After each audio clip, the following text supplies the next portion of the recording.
दोस्तों नमस्कार, स्वागत है आप सभी का एजुकेशन मंत्रा में। दोस्तों प्रतियोगी परीक्षाओं से संबंधित जो भी लेटेस्ट अपडेट होती हैं हर दिन आपको सुबह के वीडियो में देखने के लिए मिलती हैं और साथ ही साथ समाचार पत्रों में छाई हुई ऐसी अपडेट्स जो आप सभी को काफ़ी इम्पोर्टेंट हैं, महत्वपूर्ण है, उन पर भी यहाँ पर विश्लेषण होता है।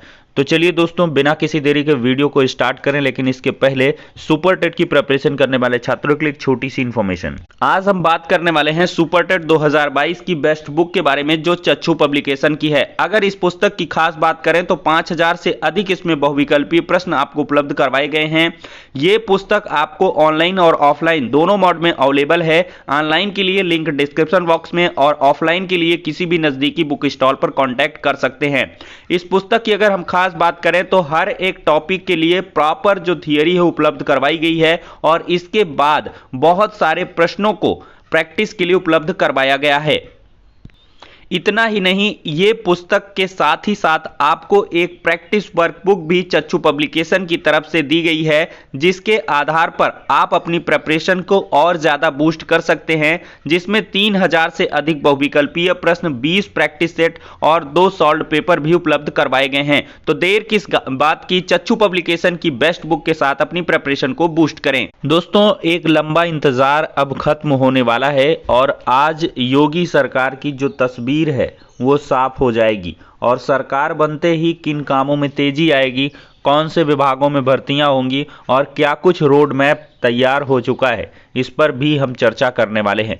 तो दोस्तों आज एक बड़ी मुलाकात और एक बड़ी बैठक होगी और जिसमें पूरी पिक्चर, पूरा सिनेरियो क्लियर हो जाएगा कि योगी सरकार में कौन कौन आ रहा है। तो दिखाते हैं अपडेट। तो यहाँ पर दोस्तों देख सकते हैं, नेतृत्व संघ बैठक में तय होगी टीम योगी, एमएलसी सूची पर लगेगी मुहर। यूपी की सरकार पर दिल्ली में आज मंथन होगा।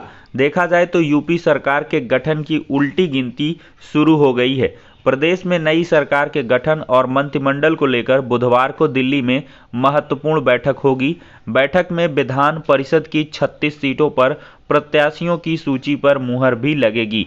मुख्यमंत्री योगी आदित्यनाथ, दोनों डिप्टी सीएम केशव मौर्य और दिनेश शर्मा के अलावा प्रदेश भाजपा अध्यक्ष स्वतंत्र देव सिंह बैठक के लिए दिल्ली जाएंगे। तो मोदी की यहां पर छाप भी दिखेगी और इकाना स्टेडियम में शपथ ग्रहण एक बड़े पैमाने पर होने वाला है।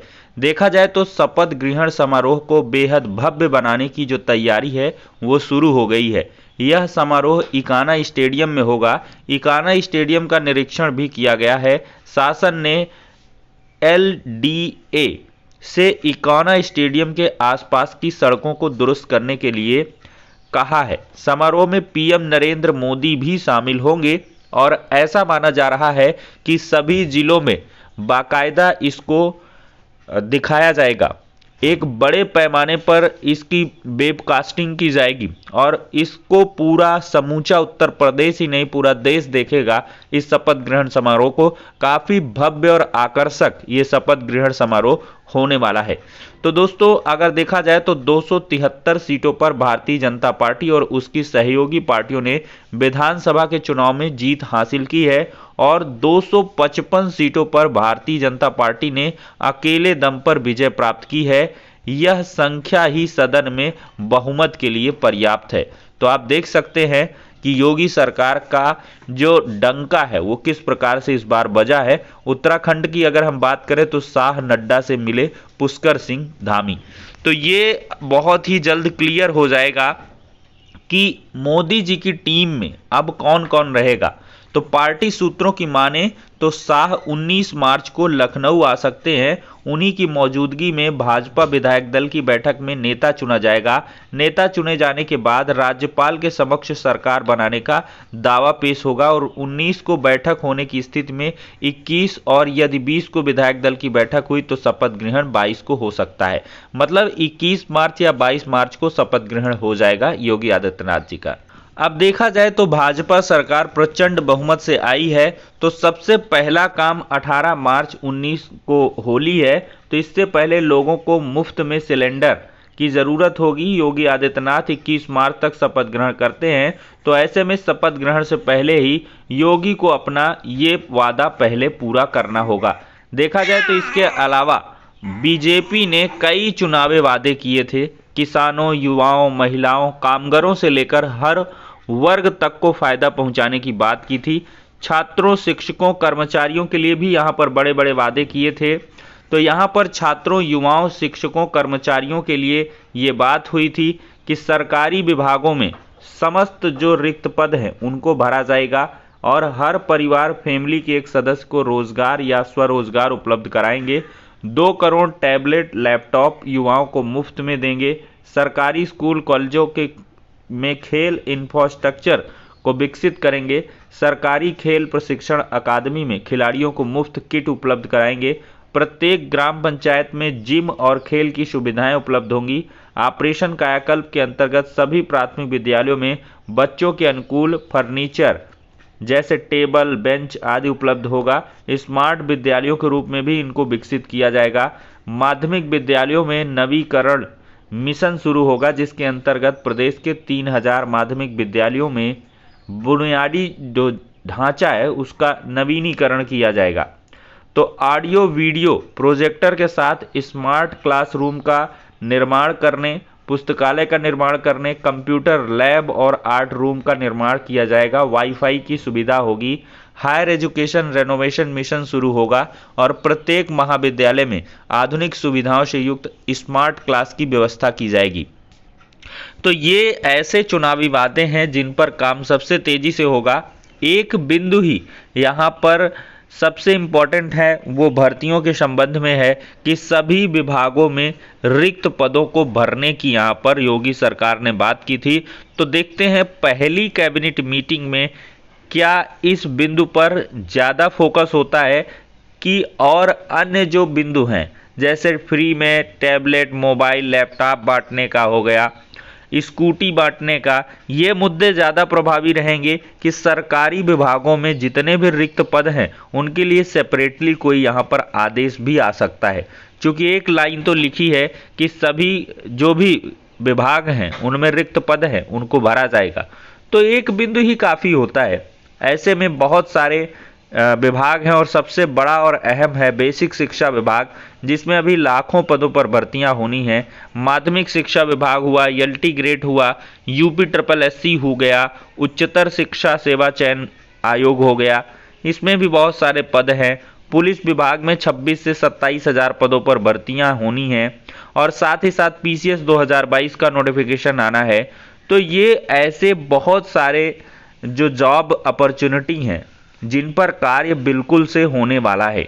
अब देखते हैं कि इन पर किस प्रकार से कैसे मुहर लगती है और कैसी इनकी रूपरेखा तैयार होती है, क्योंकि आगे आने वाले 5 साल में योगी सरकार के द्वारा ही युवाओं का कल्याण होना है। देखा जाए तो लोकसभा चुनाव तक मिल सकता है मुफ्त राशन। यही मुफ्त राशन एक कह लें कि बहुत बड़ा गेम चेंजर साबित हुआ है विधानसभा चुनाव 2022 में। तो 15 करोड़ लाभार्थी हैं मुफ्त राशन के प्रदेश में। मुफ्त राशन का प्रस्ताव शासन को भेजा गया है। चना, तेल और नमक भी दिया जाएगा। तो अगर लोकसभा चुनाव 2024 में है तो ऐसे में मोदी सरकार चाहती है कि ये योजना विस्तारित कर दी जाए लोकसभा चुनाव तक। दोस्तों, यूपी बोर्ड परीक्षा में नकल कराने पर लगेगा रासुका। ये एक बहुत बड़ी कार्रवाई होगी। अगर सोशल मीडिया पर अफवाह फैलाने पर भी कानूनी कार्रवाई होगी। वहीं पहली बार कक्ष निरीक्षकों व अन्य कर्मचारियों की ड्यूटी सॉफ्टवेयर के माध्यम से लगाई जाएगी। अगर कोई नकल कराता हुआ पकड़ा जाएगा तो उस पर रासुका के तहत जो है कार्रवाई की जाएगी। अब दोस्तों, हम बीएड बनाम बीटीसी की बात कर लेते हैं। बीएड बनाम बीटीसी की दोस्तों जो डेट है वो मई में लगा दी गई है और अब इसमें बहुत सारे जो मुद्दे हैं वो उभर कर आ रहे हैं, क्योंकि अन्य प्रदेशों के अभ्यर्थी भी चिंतित हो गए हैं। तो ऐसे में बीएड बनाम बीटीसी में अभी भी उम्मीदें जिंदा हैं। देखिए, बीएड आ सकता है लेकिन इनके एडवोकेट्स के द्वारा प्रभावी पैरवी की आवश्यकता है। कभी भी कोई भी अगर देखे अंतरिम आदेश फाइनल आदेश नहीं होता है और आदेश चेंज भी होते हैं। डिवीजन बेंच का आदेश है वो पलटा था सुप्रीम कोर्ट में, जीता जागता उदाहरण है 69,000 शिक्षक भर्ती। 40-45 पर आदेश हुआ था, फाइनली सुप्रीम कोर्ट ने 60-65 पर किया और उसी आदेश में बीएड अभ्यर्थियों को भी वैलिडेट कर दिया था। तो जब सुप्रीम कोर्ट ने एक अपने आदेश में बीएड अभ्यर्थियों को अंदर किया है, तो कैसे वो इस प्रकार का आदेश पारित कर सकते हैं, एक बड़ा सवाल है। मुझे जहां तक लगता है कि समूचे देश में बीएड को बाहर करना बहुत मुश्किल है और ऐसा माननीय सर्वोच्च न्यायालय के द्वारा आदेश पारित नहीं किया जा सकता है, इसकी उम्मीद कम है। लेकिन जो बचाव है वो करना आवश्यक है बीएड के स्पेशली छात्रों को, क्योंकि बीएड के छात्र लगातार कमेंट करते हैं कि भाई आपको समस्या क्या है। तो भाई बीएड की मुझसे क्या समस्या होने वाली है, बीएड हो बीटीसी हो सब मेरे लिए इक्वल हैं। क्योंकि मुझे तो सब्सक्राइबर बेस बनाना है, मुझे ज़्यादा से ज़्यादा ऑडियंस चाहिए, अपने चैनल में छात्र चाहिए, तो मैं क्यों खराब बात करूंगा। लेकिन ये है कि जो अपडेट होती है, जो कल का आदेश हुआ है, उसमें अवश्य ही बीएड अभ्यर्थियों के लिए खतरे की घंटी है। क्योंकि सुप्रीम कोर्ट में अमूमन ऐसा होता है कि डिवीजन बेंच के आदेश पर स्टे दे दिया जाता है, कोई किसी भी प्रकार का स्टे नहीं हुआ। लगभग 1.5 घंटे की बहस हुई है और राजस्थान हाईकोर्ट के आदेश को उन्होंने छेड़ा भी नहीं है, ठीक है, और 6 हफ्ते की बात की डेट लगाई है और सरकार को कोई मनाही भी नहीं की है रिक्रूटमेंट प्रोसेस को आगे बढ़ाने के लिए। तो ये संकेत शुभ नहीं है बीएड छात्रों के लिए। और फाइनली क्या कुछ होगा वो तो मई में पता चलेगा, लेकिन इसके पहले छात्रों को सतर्क रहने की आवश्यकता है। भाई पैरवी होगी बेहतरीन तरीके से तो बचाव भी हो जाएगा, कुछ नहीं होगा, और अन्यथा फिर दिक्कतें तो हो सकती हैं। अब पीसीएस 2021 में देखिए सैकड़ों छात्रों को लगा है झटका, एक छोटी सी गलती ने इनको बाहर। पीसीएस 2021 की मुख्य परीक्षा से 479 अभ्यर्थी बाहर हो चुके हैं। अनुभव प्रमाण पत्र न देने पर यूपीपीएससी ने निरस्त किया है अभ्यर्थन। तो एक छोटी सी गलती हुई, अनुभव प्रमाण पत्र नहीं दे पाए और यहाँ पर एक बड़ी भर्ती परीक्षा में पीसीएस 2021 की मुख्य परीक्षा में ये बाहर हो गए हैं। अब दोस्तों एक और अपडेट है एट लास्ट कि ये भर्ती 405 आबकारी सिपाही की है और इसको पूरा करने में 6 साल लगे। शारीरिक मापदंड, शारीरिक परीक्षा, साक्षात्कार से होना था चयन। यूपी SSSC ने आबकारी सिपाही का 6 वर्ष से प्रतीक्षित अंतिम चयन परिणाम जारी किया। अंततः इस भर्ती के योग्य आवेदकों को सरकारी नौकरी मिलने का जो रास्ता है वो साफ हो गया है। अभ्यर्थियों के परिणाम से संबंधित कट ऑफ आयोग की वेबसाइट पर अपलोड है।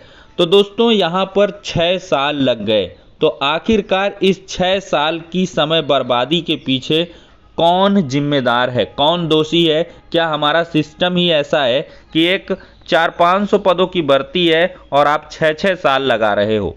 तो इससे छात्र कितने मानसिक रूप से प्रताड़ित होते हैं, उनका समय भी व्यर्थ होता है। कोई उम्मीद में रहा होगा कि मेरा चयन इसमें हो जाएगा, लेकिन फाइनली क्या हुआ कि एक अंक से उसका नहीं हुआ। लेकिन क्या हुआ, उसका 6 साल बर्बाद हुआ, उसका कैरियर चौपट हो गया। तो इस व्यवस्था के लिए कौन दोषी है आप कमेंट में अवश्य बता सकते हैं। क्योंकि उत्तर प्रदेश में देखा जाए तो भर्तियों का इतिहास रहा है, बिना विवाद के, बिना लेट लतीफ़ी के कोई भर्ती पूरी ही नहीं होती है। स्पेशली बेसिक शिक्षा विभाग की भर्तियों में तो और ग्रहण लग जाता है। तो फिलहाल के लिए दोस्तों इस वीडियो में इतना ही, नेक्स्ट में मिलते हैं।